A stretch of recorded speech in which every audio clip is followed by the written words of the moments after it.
Tonight, I'm very excited to welcome Lyle Jeremy Rubin, celebrating the release of Pain is Weakness Leaving the Body, A Marine's Unbecoming. Lyle Jeremy Rubin is a veteran of the war in Afghanistan who writes about capitalism and U.S. empire. He has a doctorate in history from the University of Rochester and has contributed to a variety of publications, including the New York Times, the Washington Post, the Guardian, The Nation, Raritan, and N+1. When he is not working on reading, he likes to pay attention to the birds. Rubin will be in conversation with Stephen Wertheim, a historian of U.S. foreign policy and an analyst of contemporary problems in American grand strategy. He is a senior fellow in the American Statecraft program at the Carnegie Endowment for International Peace, as well as a distinguished lecturer in history at Catholic University and a visiting lecturer in law at Yale University. So please join me tonight in welcoming to Politics in Prose, Lyle Jeremy Rubin and Stephen Wertheim.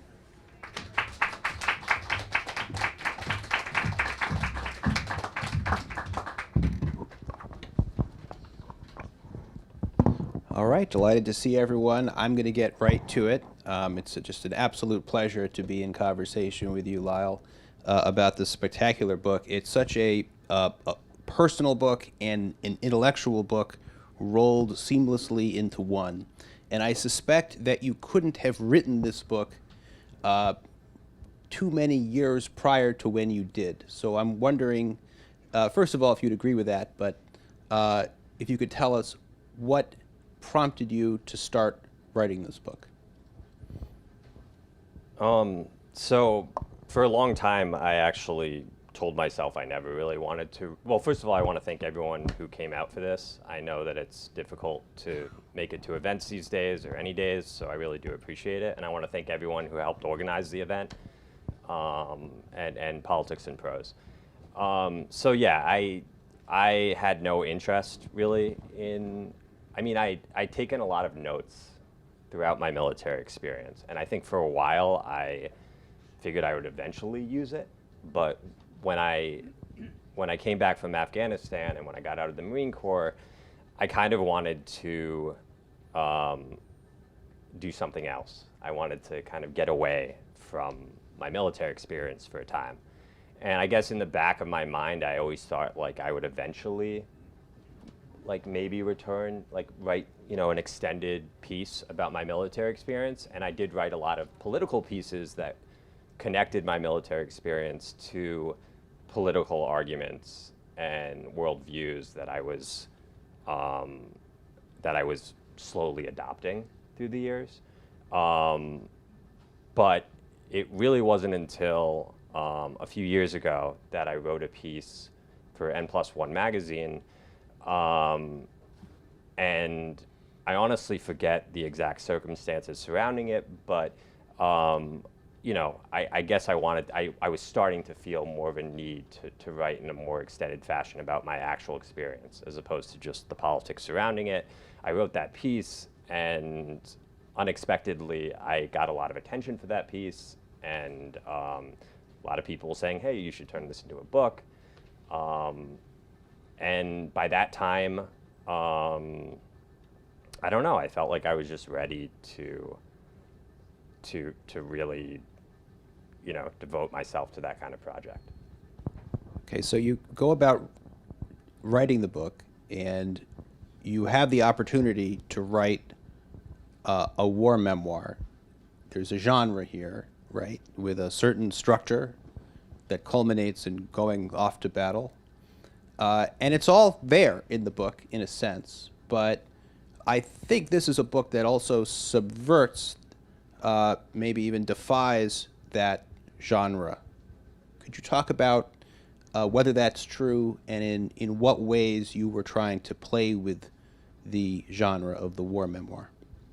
Yeah, so I guess in relation to what I was just talking about, I think for years, I thought I could shift the debate on American foreign policy by just talking about the foreign policy. And I think I slowly realized that people get a lot more interested if you bring yourself into the story. So I think by 2018, around the time that I ended up pitching this piece to N+1, I think at that point, maybe at some level, I was realizing that if I really wanted to make an impact, I would have to bring myself into it. And I think after I wrote the piece and people were, approaching me and saying, hey, maybe you could turn this into a book, it was just a kind of obvious path forward that I would kind of adopt the basic structure of a military memoir, but not give people what they want usually when they pick up a military memoir. And I don't want to generalize about military memoirs. There's a lot of military memoirs that are doing similar stuff that I'm doing. But I think that's more or less what I was thinking at the time, that I wanted to, a lot of times the kind of like standard military memoir, it's a story of heroism. It's a story of becoming a man. And for me, my experience, it was the opposite to a large degree. My sense, I certainly set out to become a man, and I certainly, to some degree, set out to be some kind of hero. But through my process, my time in the Marine Corps, and even after the Marine Corps, I think I kind of went in the opposite direction, where insecurities that were always there with me actually accelerated. And I became increasingly ashamed of myself and my own part in my war. I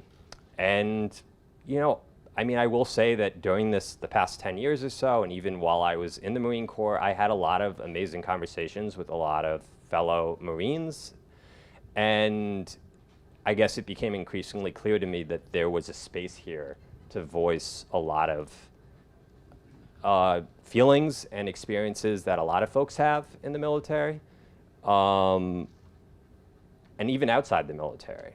And I thought I could kind of use my experience to give voice not only to my own experience, but maybe to others as well.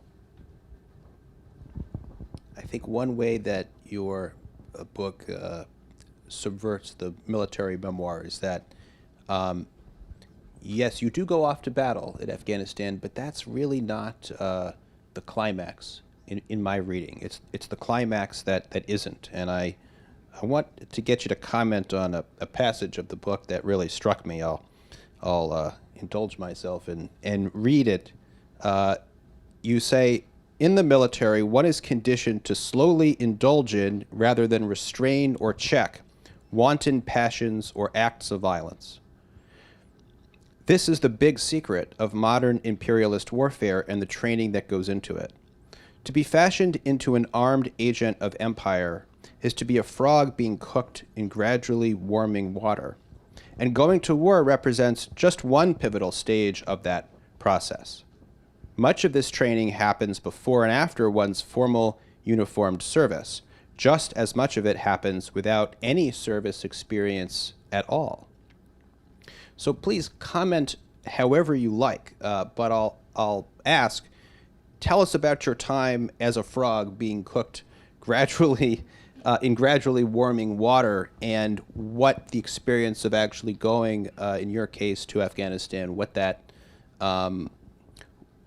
what phase in that metaphorical warming that represented. Sure. So a very technical, literal answer to that is that the military and the United States government after World War II realized, there was a major study done by a general named S.L.A. Marshall, concluding that the overwhelming majority of frontline troops during World War II did not actually fire directly at the enemy. They either didn't fire at all, or they fired to the left or right of the enemy or below the enemy, but they had a really hard time aiming their rifle directly at the enemy and firing. So, of course, the military and the government were like, this is highly inefficient. We have to find a way to make soldiers and Marines and warfighters much more efficient. And by the way, this is all described in a book called On Killing by Lieutenant Colonel Grossman, and he ended up going in interesting directions later in his career. He ended up training police on how to also be kind of endowed with this kind of killer ethos and training that he wrote about military training. So by the time I joined the Marine Corps in 2006, this type of training had been very much institutionalized. So what do I mean by this? A A lot of the training is centered on both depersonalization, so we lose our own sense of self to a large degree. You're immediately speaking in third person. This recruit requests permission to go to the head, sir. This recruit requests permission to speak, sir. And there's a connection between this depersonalization of oneself and also a dehumanization of others, particularly groups of people that we're going to be tasked with fighting and killing. So there's a lot of ways that they do this. The one that I remember the most, and it's written about a lot among other people that have gone through this process, is we spent like hours on end just bayoneting a stack of tires. And the last time there was a bayonet charge in the United States military was the Korean War. I don't really know anyone who was deployed with a bayonet or used a bayonet. Maybe it happened. I actually probably it did happen once in a while, but like at least bayonets are not a major part, or even a minor part for that matter, of contemporary warfare. So you have to ask, why were we doing all this bayonet training? And this was part of the dehumanization process. We actually, every time we stabbed the stack of tires, we would say, kill, kill, kill Haji, kill, kill, kill Haji. The term Haji is a term of respect among Muslims, one who makes the holy pilgrimage to the holy city of Mecca. And of course, it was just another kind of derogatory term that all militaries throughout all of history use to kind of dehumanize the people that they're going to be tasked with fighting and killing. So that's kind of the technical answer. But I do, in that passage, I argue that this type of dehumanization actually starts taking place well before you even join the military. And in fact, a lot of people experience a similar kind of conditioning without ever joining the military. Our culture, to a large degree, is about dehumanizing all sorts of people. And I think this is true of all societies. And I think it's the definition of a thoughtful person to always question whatever kind of dehumanization is going on. But I think it's especially true of imperialist societies whose essential part of their history and their present role in the world is one of ruling over other peoples.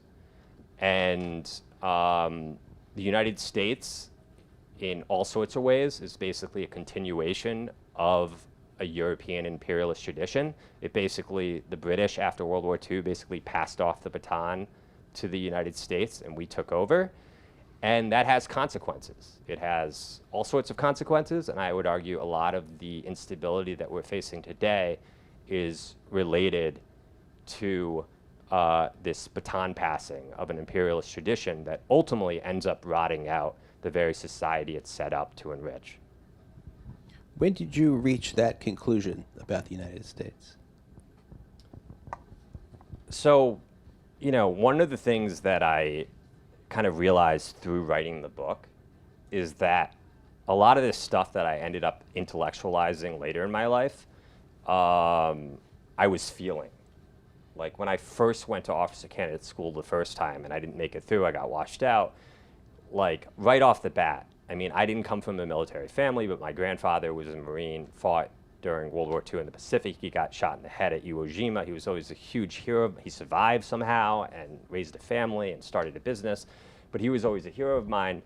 But that was my only experience with the military, was just talking to my grandfather, and he didn't say much. I mean, it wasn't until toward the end of his life that he really started talking about it. So when I went to officer candidate school the first time, it was a total shock to me. And it's almost embarrassing to talk about it now, but I went there with all sorts of ideals about America and about our mission in the world, and specifically at that time in Iraq and Afghanistan. And I think that one of the first things you notice, if you're someone like me, like a true believing privileged brat who shows up at boot camp or officer candidate school, the first thing you realize is like most of these people that are joining up, like they're not reading like Max Boot, they're not reading, all these, journalists that are actually arguing for why we have to go to war. I mean, they have all sorts of other understandable reasons for why they're joining the military. And the other thing you notice the first time you show up is that, like, even if Max Boot and other journalists talk about humanitarian intervention, even if they talk about the right to protect, preventing atrocity and all the rest, that's not at the front and center of most of our minds when we're in this type of training. It's very much a kill, kill, kill culture. And I think, I'm not saying, like, to the extent you have a military, of course it's going to be a kill, kill, kill culture. But I think one of the fundamental problems with our society is we deny the obvious. And because of that, we end up investing a lot more in institutions that are actually not designed to do the thing that we're pretending they're doing. And it became, I think I felt it at the time, like, this is not the kind of training and the kind of institution that is equipped to bring democracy to Iraq or Afghanistan. This is not the institution that's equipped to win the hearts and minds of people that we know very little about. I mean, we're kids. I mean, I was rare in the sense that, well, at least when I was at boot camp, I was rare. I had a college degree and I had taken classes on Iraq and that part of the world. But I still knew shit. I knew nothing about these people. I knew nothing about their histories. So I don't know if I ended up diverging too far from the original question, but I hope that suffices. That was good. So let me go back to the frog metaphor. How did you escape the pot of warming water, assuming that you think that you have, and I think you have. Tell us about that process, and I'm also wondering what the process of writing the book did in that regard. Did it advance the escape for you, or did it change you in any way? So I think this is common for a lot of people that go to war. This kind of frog boiling process that I'm talking about. I think by the time you actually get deployed, your connection to, like, what you're actually doing becomes very foggy. Like, we talk about the fog of war, but I guess the point I would make is that this fogginess is happening well before you actually go to war. And it's because of this type of culture and training that you're immersed in 24/7 that this disconnect from what you're telling yourself you're doing and what you're actually doing, that's where it emerges and solidifies.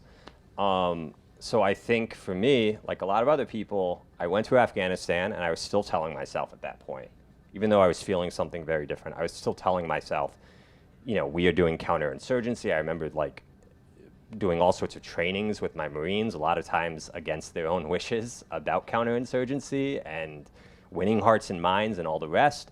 And, you know, I was still at a conscious level very much invested in that.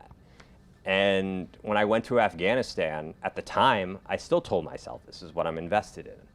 But I think after just a few months there, just visiting, I was not a grunt. I was an officer at that point, but I was visiting a lot of my Marines who were what I called Team Marines, or what we called Team Marines. They were attached to frontline troops. They were providing signals intelligence. And occasionally I would go off on foot patrols with them, or, you know, occasionally take part in missions that they were involved in. And it was during that time where I started, like, not just feeling this contradiction or this gap between the humanitarian mission that I was invested in and what we were actually doing, but I was actually starting to think about it. And I think that might have been rare in a way, because a lot of the other people I know, that sort of recognition, if it happens at all, happens much later. But I think because I was an officer and I was kind of roving from, like, one site to another, I was actually not as attached to these small, like, squads or fire teams that were engaged in firefights, or oftentimes just walking through minefields on a regular basis. And I think that allowed me to do a lot of thinking and a lot of questioning that simply becomes impossible if every day you're walking through a minefield, or your friends are getting killed and all the rest. So I think it was for that reason I was starting to do this type of questioning. And, you know, I was writing emails home halfway through, or maybe even after just a few months in, just saying this mission is fucked. And there's no connection at all between what I'm reading about when I go back to a big base and read about the New York Times story on what's happening in Marja, or what's happening north of Marja, which is where I was.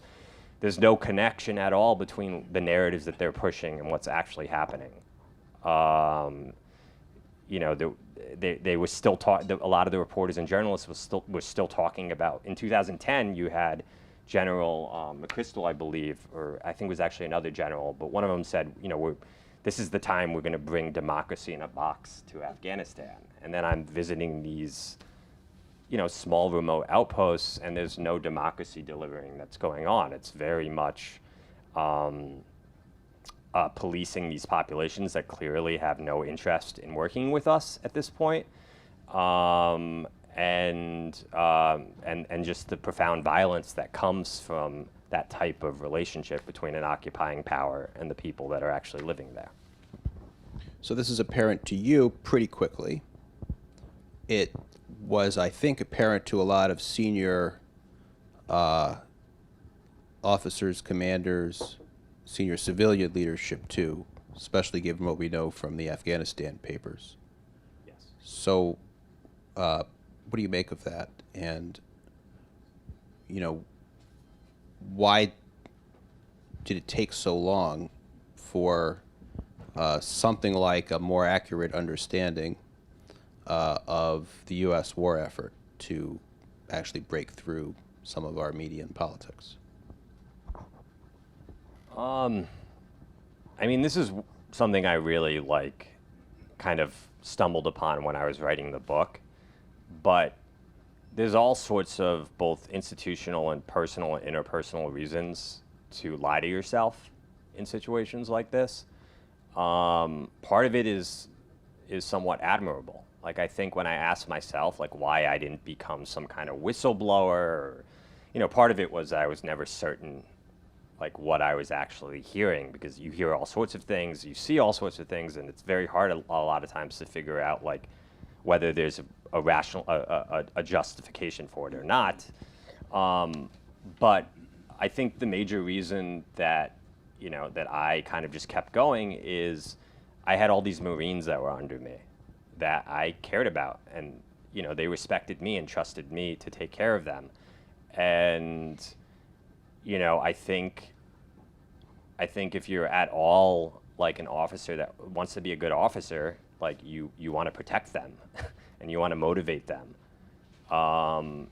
And I think that's one of the major reasons that so many people up and down the chain of command basically go with the flow, is you don't want to hurt those around you, and particularly those that you're responsible for and those that are counting on you. And I think this is cliche, but it's also very much true. So I think that's a large part of it. There's also, of course, all the less admirable reasons for why people keep their mouths shut or why they continue to tell themselves all sorts of convenient lies. There's a lot of money to be made. There's a lot of careers to be made in the military-industrial complex, just like every other industrial complex. In the intelligence world in particular, the stuff that we were dealing with on a regular basis, and I think I have different politics than a lot of the people I serve with, but the one thing we kind of all agreed about is we all hated the contractors. They were constantly hoisting all sorts of equipment on us. It was so obvious to all of us that this had no use, and not only did it have no use for what we were actually doing, but it actually would get in the way of what we were actually being tasked with. I'll give you one example. In the intelligence world, a lot of times certain gear would have to be escorted from point A to point B, and they would need people with the right classification to escort it. So I would have to move my guys around, and a lot of times convoys are getting hit. Usually it's IED, sometimes they're getting ambushed, but it's an additional risk if you're constantly sending your guys around a battlefield to escort some gear. The only reason this gear is being escorted is because they want to field test it. Once they field test it, my guys write a bunch of bullshit about how it does what it's supposed to do, and then it gets sent to the international arms market and starts getting sold. And we would meet all the time. I would meet contractors at big bases, medium bases, small bases, en route from one place to another. And they all, some of them were nice guys, but they were, I just remember they frequently were boasting about how much money they were making in for a 3-month or 6-month stint. And, so there's just, and then of course at the regimental division level bases, all these higher level officers, colonels, all the generals, of course, even lieutenant colonels, like they have, they have their careers in mind first and foremost. They have families back home that that they're supporting. They have their own reasons for making sure that things more or less go as they're going. So, yeah, I don't know. Yeah. Great. No, that was an appropriately depressing answer. Thank you. So, since we're in D.C., I want to turn to this banal question of what your book implies for policymakers. So, if you had, let's say, Jake Sullivan in front of you, the National Security Advisor, what would you say that he would take from reading the book that he could actually implement in policy terms? And it's a book about a lot of structural things, so the answer might not be easy to give, and that's fine. And let me ask you also specifically about the situation in Ukraine and maybe what the perspective of the book might suggest for what the United States should be doing as we move forward. And I'll just add one thing to that. What you make of this, I think, surprising debate, particularly on the left, over the war in Ukraine, very active debate, and one in which you have kind of each camp accusing the other of being in league with imperialists and saying that their own position is the true anti-imperialist position. Maybe there's something that you might find positive in there, in that the notion of being against imperialism seems to be in vogue, but maybe not given the circumstances. So take any part of that you like. Sure. I guess I'll do it in the order that I received it. So I think what my book hopefully will do, I don't know if it will ever actually make it into the hands of anyone with actual power. I mean, that would be great if it does. I'm also writing to people without much power, particularly fellow veterans or people that are in the military or people that are thinking about joining the military, and then also a lot of other people that are struggling with similar personal stuff, their own trauma, their own insecurities, and helping them to be more self-conscious about why they want to do certain things at certain times, and maybe stop them from doing the certain kinds of things that I ended up doing. But when it comes to those in power, I think what I would hope the book would do is make them to start having, compel them to start having doubts at both the micro and macro level about the society that they're actually in charge of. So at the micro level, sort of what I was talking about earlier, like they can talk the talk about humanitarian intervention, right to protect, all the rest, but maybe like instill some seeds of doubt about actually how this plays out, on the ground, not just during the war, but prior to the war.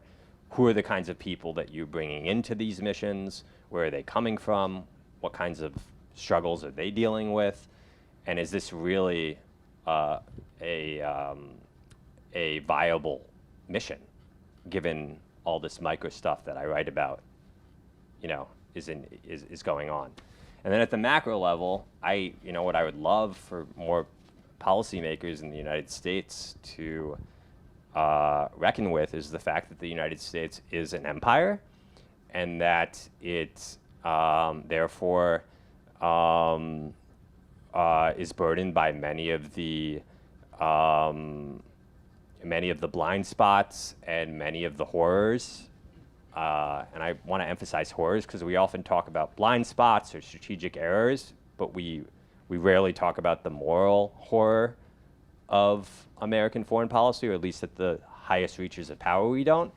And I would like to instill in those in power with a sense of the horror of this power relation, this relation of the United States and all these groups of people around the world that they are effectively ruling or dominating. And it goes beyond just military power.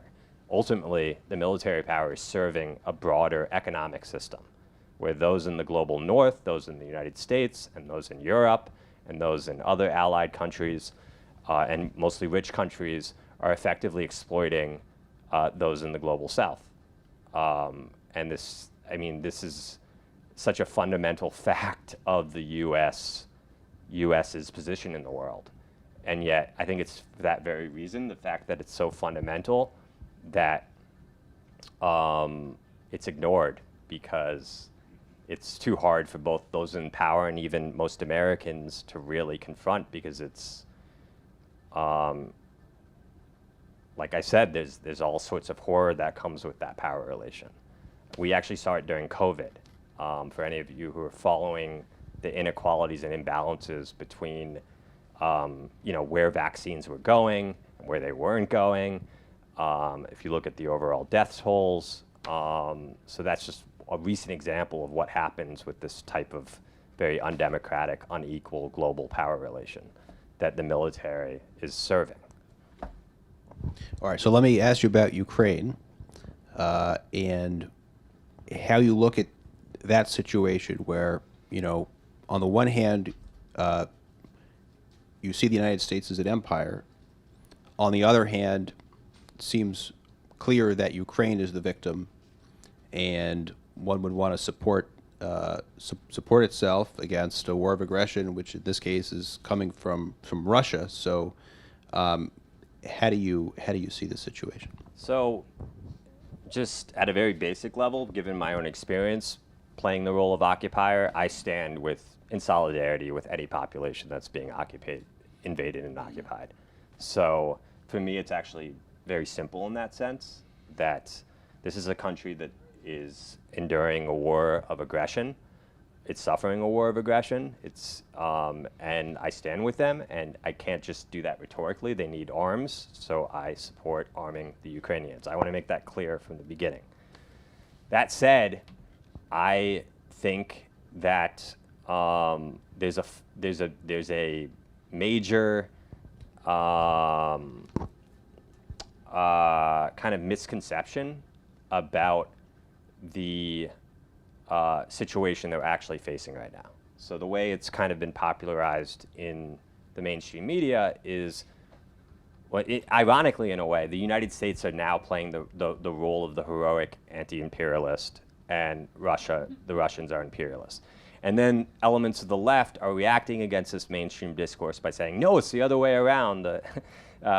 Like Russia, they're the victims because of NATO expansion and all the rest, and in fact, it's the United States that's the imperialists. But to me, this is all kind of regurgitating a Cold War binary that doesn't make a lot of sense if you actually really study the history of both Russia and the United States. The fact is, Russia and the United States are both very much part of this tradition of European empire that I'm talking about. And the Cold War, what it did is it incentivized both the ruling class in the United States and the ruling class in Soviet Russia to pretend that there was no real shared tradition, that Russia was the East and the United States was the West. But this has never been true. Even during the Cold War, it wasn't true. But certainly in recent years, I trained with, when I was at Officer Candidate School, there were Russian candidates, officer candidates there. There was all sorts of partnerships going on between the United States government and the Russian government during the earlier years of the War on Terror. And in fact, Putin's increasing militarization of his society was part and parcel of this larger War on Terror. That's just one of many examples. Putin himself grew out of this kind of late Cold War, post-Cold War capitalist shock therapy that took place in Russia, which was to a large degree superintended by the United States. And Russia itself, we all know when we talk about the Western literary canon, we talk about Dostoevsky and Tolstoy just as much as we talk about, Proust or, D.H. Lawrence or, whoever. That's because Russia has always been part of this wider Western tradition. And that wasn't just cultural. Like, Russia was involved in the colonization of Africa. It was involved in all sorts of horrific violence both in the 19th century and the 20th century around the world. So I think it's important I think we have to do two things at once. We need to support those that are being invaded or occupied. And I think that means nothing unless you're actually giving them what they need in order to push back against that. I wish that all the countries in the world had done exactly what they're doing right now when the United States was invading and occupying all these countries throughout the War on Terror. Ultimately, though, I think that's an unsustainable system. I think long-term, what we need to do is build global structures and global institutions, or rather rebuild global structures and global institutions that radically disincentivize wars of aggression and radically incentivize forms of cooperation, especially at a time of climate crisis and all the other social instability that comes from that. And I guess that's what I find most disturbing about the current discussion around Ukraine is there's no discussion at all about the long-term vision, like what comes, assuming that we're able to push back Putin's occupation and there's some type of successful negotiation. Things are looking pretty despairing, but maybe there will be. What happens next? What happens with the United States' relationship with Russia, whoever's in charge? What happens with the relationship with China in the context of climate crisis, in the context of all the mass migrations that are going to come of that crisis? And it seems to me that we should be concerned about the short-term debates, because the short-term debates could end up culminating in something very catastrophic, including nuclear annihilation. But we also need to prioritize, and in some ways even prioritize more, these more long-term problems. And I don't see how we survive as a species if we continue to assume imperialist rivalry as our only possibility. I think ultimately, like, people are like, oh, nukes have been around for 70, 80, 90 years, whatever, and that means that they'll never go off. No, I mean, if you, 60, 70, 80 years is nothing in the context of history, human history. It's a millisecond. And I think it's absolutely crazy to me that this type of discussion is being reserved for just a few eggheads, in a few academic intellectual circles. This is the type of discussion that every American, I don't care what your politics are, this is something we all should be concerned about, is moving away from these type of imperialist rivalries. Because that is, if we don't move away from this fast, we're underwriting our own end. Sorry to be so gloomy. I can report that the eggheads are spending all their time discussing the specific weapon systems that should be sent to Ukraine these days. So thank you for calling for some longer-term thinking about these matters. So I want to turn it over to the audience for your questions. We have a microphone right up there. And please give a brief introduction. So thank you for this interesting discussion. I haven't read your book yet, but I'm looking forward to reading it. I'm trying to figure you out. You're a very interesting person, and you've talked about a lot of things, micro and macro. Let me ask 2 or 3 quick questions, and you pick any one of them. Are you a pacifist? And is isolationism the direction? We need to disengage. We have military bases all over the world.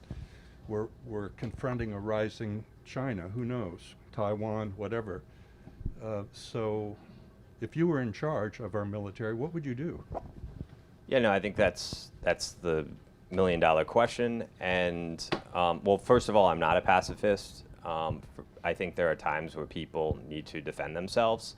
I think the Ukrainians right now, pacifism is not an option for them. I mean, it is an option, but it's a option that most of them are not, for very understandable reasons, willing to take. So I'm not a pacifist, but I do believe that we're totally off kilter. Like the way imperialist societies work is they make violence and aggression always look not even just the first option, but the only option. And that's how we discuss everything, not just wars abroad, but also when it comes to violence at home. The option is always to throw more money at institutions of violence and aggression. And anyone who questions that is usually portrayed as an idealistic loon, even though I think the real realism is realizing that this is an unsustainable culture. But in answer to your question about where do we go from here, I think there is a model. For me, the model is the middle third of the 20th century. First of all, FDR, a lot of people don't know about this, but FDR had some genuine anti-imperialist instincts. His good neighbor policy with Latin America, I think, offered a model, not just for Latin America today, but for countries around the world. It was basically this policy of, we are going to cooperate with whatever government you have in power. We're going to encourage democracy. We're going to encourage markets and, free trade of some kind, but we are not going to destabilize your entire country by launching a coup or by, doing all sorts of other hijinks. And he also, at times, he kind of wavered on this stuff, but at times he had a genuine conviction of a real kind of decolonization in Asia and Africa around the world after World War II. Not just removing formal European presence in these parts of the world, but, and then what ended up happening is we ended up removing the formal power relation, but then we ended up replacing it with this informal economic relation, where a lot of these elites and leaders in all these countries, not all of them, but a lot of them, are basically just doing the bidding of these European powers. But there was a moment where it could have gone in another direction. There was a whole, I beg of everyone to read an incredible book called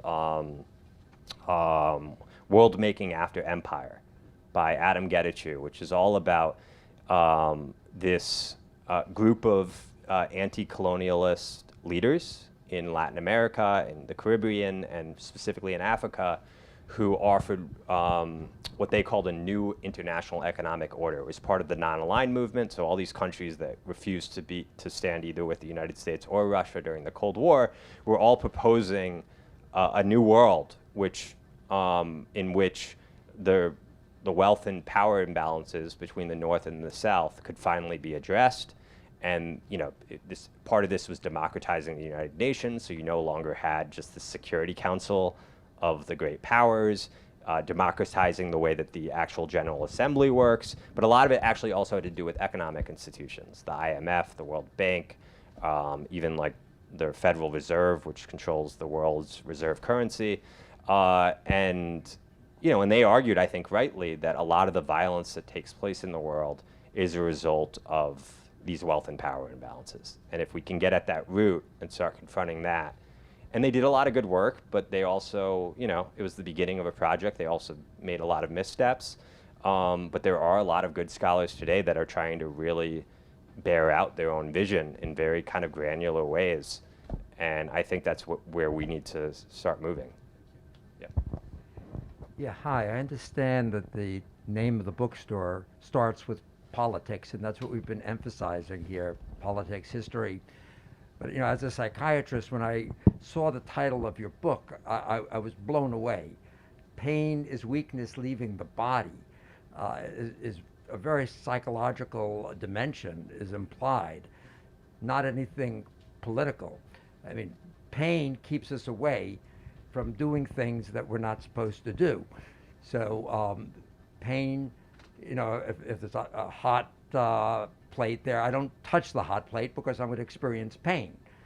But if weakness leaves me, okay, I'm gonna experience that pain. I'm gonna hold my hand on it, and I'm gonna really feel it. Pain is designed to keep you away. It's to basically make you weaker and weaker.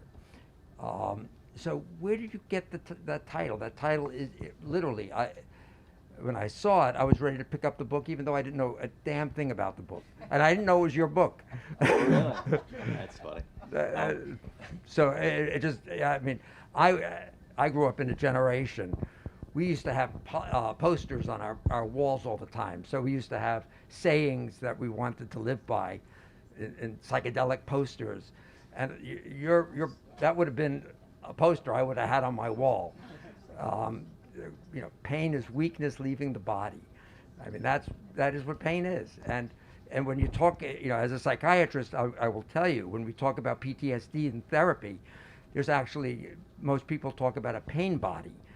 So you're trying to exercise this pain body that you've basically developed after a traumatic experience, because you've experienced a tremendous amount of pain. The brain doesn't give a damn about your feeling good about things. It just wants you to be safe and survive. And that's what pain is all about. So where did you get that idea? So it's very much not my idea. It's not my phrase.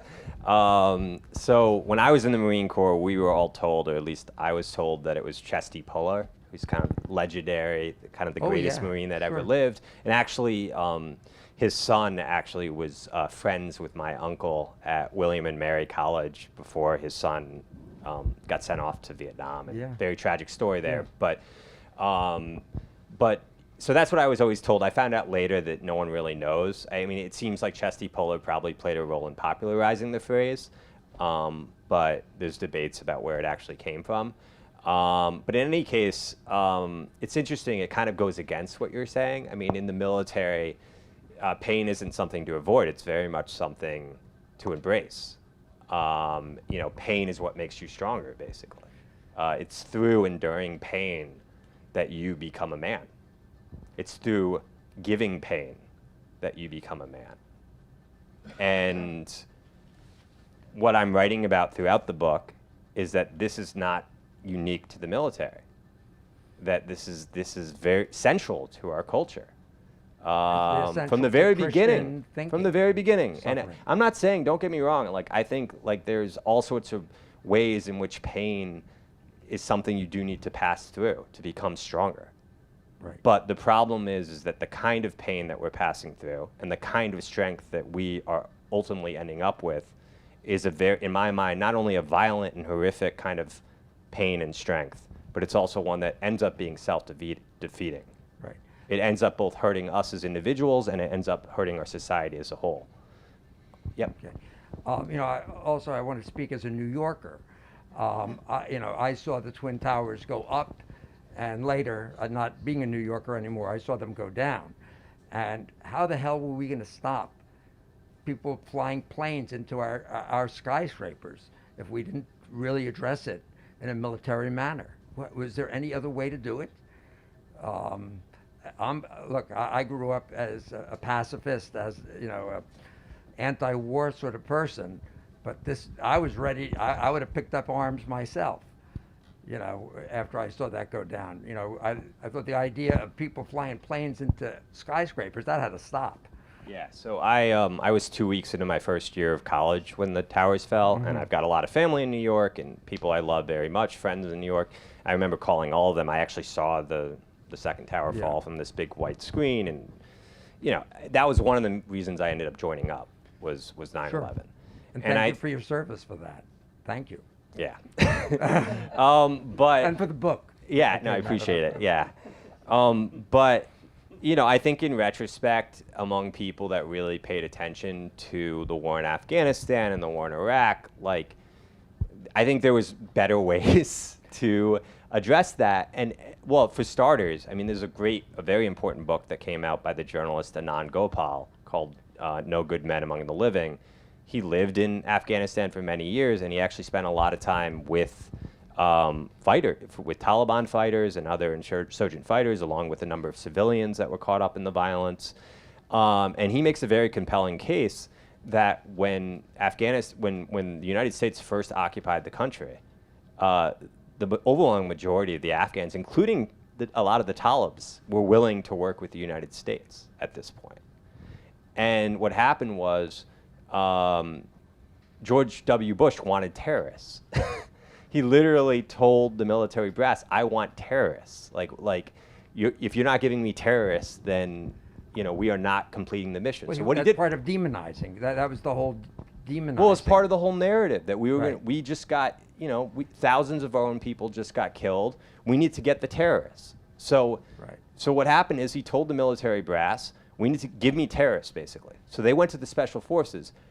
The special forces ended up just creating lists of terrorists. Where were they getting these lists? They were getting them from local power brokers in all these villages across the countryside. Right. Now, weren't they demonizing us, though, as well? Of course they were. That's I'm why not. they flew This planes. is. I would never argue. No, I would never argue that we're the bad guys and they're the good guys, or that all societies struggle with this stuff. But the fact is, we are the most wealthy and powerful society in all of human history. So the stuff that I'm talking about ends up reaching a whole other level because it's much more intense. But in any case, I just want to finish this because a lot of people, Americans to this day, don't really understand what happened in Afghanistan. The local power brokers, they had all sorts of reasons to give all sorts of names, mainly the names of their rivals. So they were giving them the names of their rivals to these special forces that were getting, orders from above to give them terrorists. So what ends up happening? They end up raiding all these homes. They end up dropping all these bombs, droning all these villages. All the local leadership, all the elders that existed previously in all of these villages that were welcoming to surprisingly, most occupying powers are not welcoming, but the Taliban was so awful that the majority of Afghans at this point were actually willing to maybe cooperate with the occupying power. They were all decimated in the first few years of the war by these special forces operations. An incredible amount of them were not terrorists. A lot of them were local, warlords or rivals, but they had nothing to do with the war, with 9/11 or the war against the United States. They had no interest in that. A lot of them were during these raids and a lot of these drone attacks. You had a ridiculous amount of civilians that were getting killed.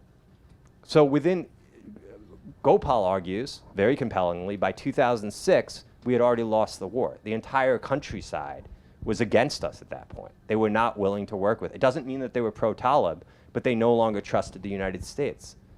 Right. So could we have done that very differently? Yes, we could have. So right off the bat, there were so many different paths we could have taken. I think in retrospect, ultimately, we didn't even really need to occupy the country. I mean, there's credible reporting at this point that the Taliban offered to hand over bin Laden. So do you think we overreacted by, moving in militarily? Absolutely, yes, I do think. So that's basic. Okay. I understand why we overreacted, but I think in retrospect, Right. hindsight is I mean, 2020. we're- But yes, we're human beings, and that was a horrific thing to see. right. But I think Right. we should learn from that experience. we should. That maybe going with your gut instinct of revenge maybe isn't a great idea. Right. I want to get to the next questioner who's been patiently waiting. I'll also say there was quite a lot of feeling after 9/11 that Al-Qaeda was not a spectacular enemy. It was not enough. It was not enough to have a war on Al-Qaeda, which had, in fact, attacked the United States. So think of all the things the United States has done that were not really connected to going to war with Al-Qaeda. Go ahead. Thank you. I really appreciate you putting this into such a global context, and I agree that the United States shouldn't go to war every single time that we are upset. But what I was curious is, I'm aware of a group called Iraqi Veterans Against the War, and I think they changed their name to... About face. Yeah. Pardon? About face. About Face. Oh, okay. I thought it was Middle East Veterans Against the War, to include Afghanistan and possibly Syria. But anyway, so have you been in touch with them? Are you going to bring your book to them? And also, that's the first question. The second question is, I went door to door canvassing for nuclear disarmament in the 80s when Reagan was president, and afterwards. But there was a great pie chart. At that time, it showed that 53% of our tax dollar went to the military and 20% of our military budget went to nuclear weapons. In 2009, I got an interesting long slip of satin paper saying that now it was 60 or 61% of our tax dollar went to the military, and the rest of it. So I'm hoping maybe you can bring that information, because I never hear that in with intelligent people talking about the big elephant in the room, which is the military budget, and it needs to be reined in my humble estimation. But thank you for answering those two questions. Yeah, sure. So what used to be Iraq Veterans Against the War now is About Face. I've been on and off. I've done some volunteer work with them. I have a lot of good friends that are part of them or still associated with them. So yeah, it's definitely a group that I'm familiar with, and they've done, I think it's, if anything else, they've provided a space and community for people like myself who, ended up questioning our own service. And I think that's helpful in itself. When it comes to your question about the military budget, yes, I mean, the military budget is, I think at last count, what is it? It's as large or larger than the next 9, I think the next 9 countries combined. You always hear, but the point is it's entirely disproportionate to all the other great powers. And I mean, but the point is it's not just the military budget. So much of our funding is actually classified. A lot of it is actually in the Department of Energy.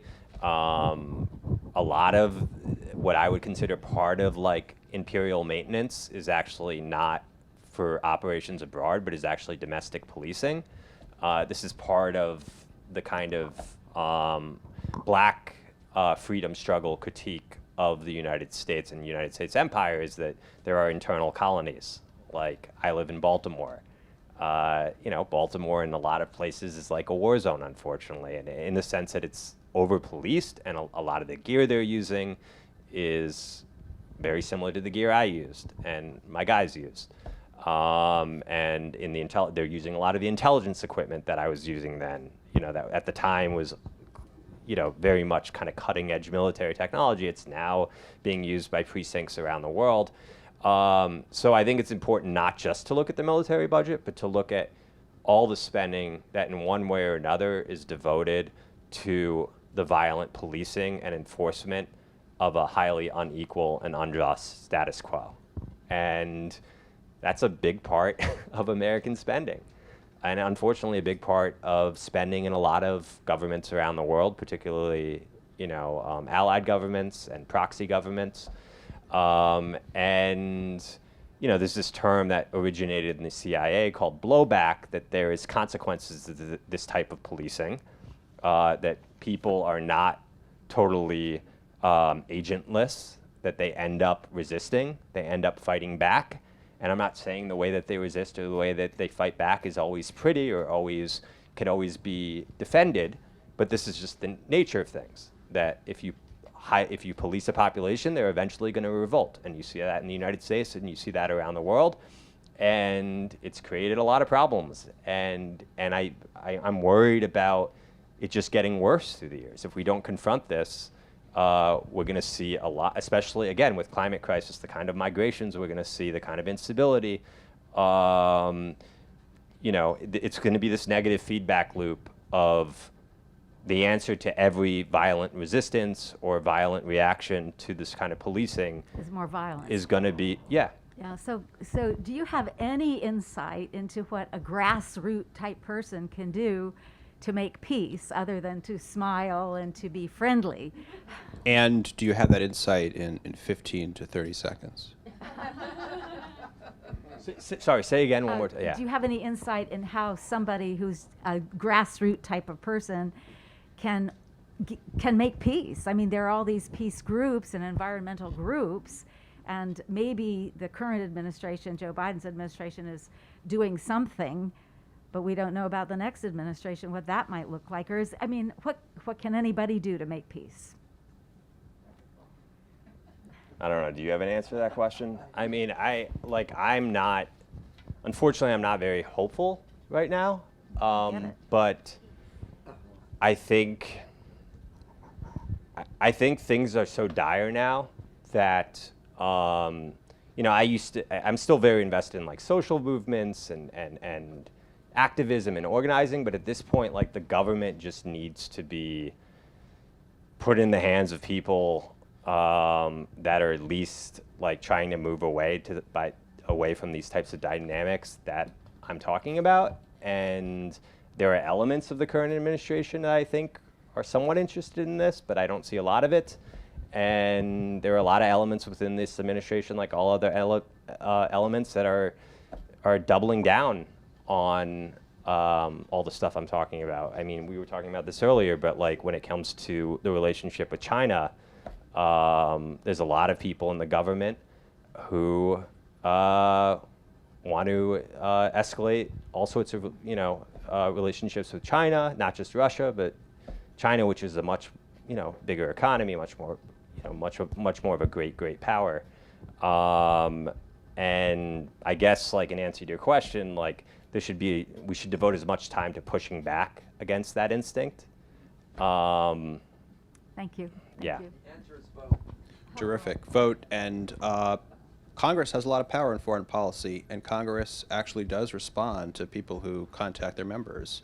That's why, for example, it didn't vote to authorize military action against Syria under the Obama administration. So I think that is one very real root, even in the times that we live in with all the problems of Congress. So that is all the time we have, but we can do one more question. All right.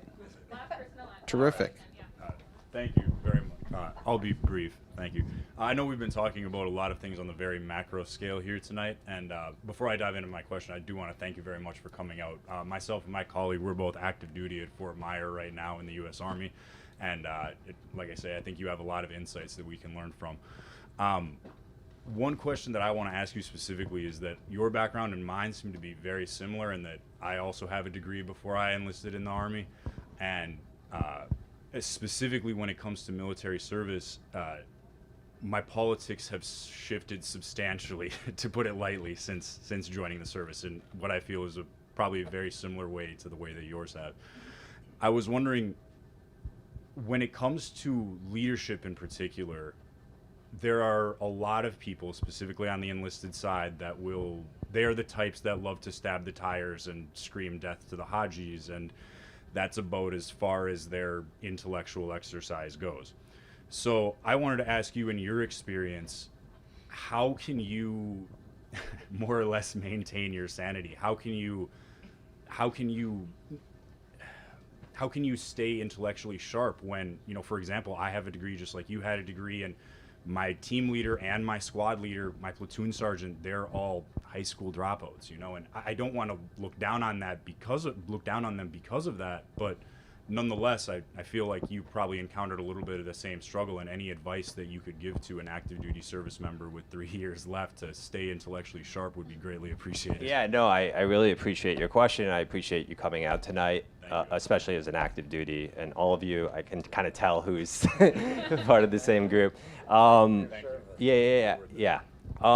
But, I guess it's interesting because for me, actually, I write about this, I had a degree and I knew some stuff, but there was so much that all these other guys knew that I didn't know. And there was ways that they looked at things that I learned a lot from. And I understand what you're saying, I get it. But I guess the best advice I can give you is basically don't make too many assumptions about who you're dealing with, and push them, and have them push you to think harder about this stuff.